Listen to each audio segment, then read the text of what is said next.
You might have already heard I have a book coming out, the Catalogue, pre-sale September 20th, so watch for that.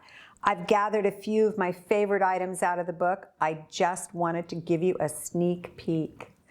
Beautiful cup and saucer from Raynaud. There's an entire chapter on coffee. Biedermeier candlesticks. This is out of the Cool Things chapter. Things that you wouldn't think would work in your house, but will fit so many places. Love this pattern from Richard Janori.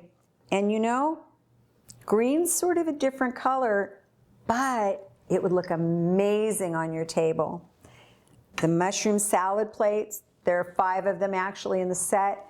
They're all different mushrooms, fun for lunch, a sandwich, the girls, anything. And then there's this beautiful picture.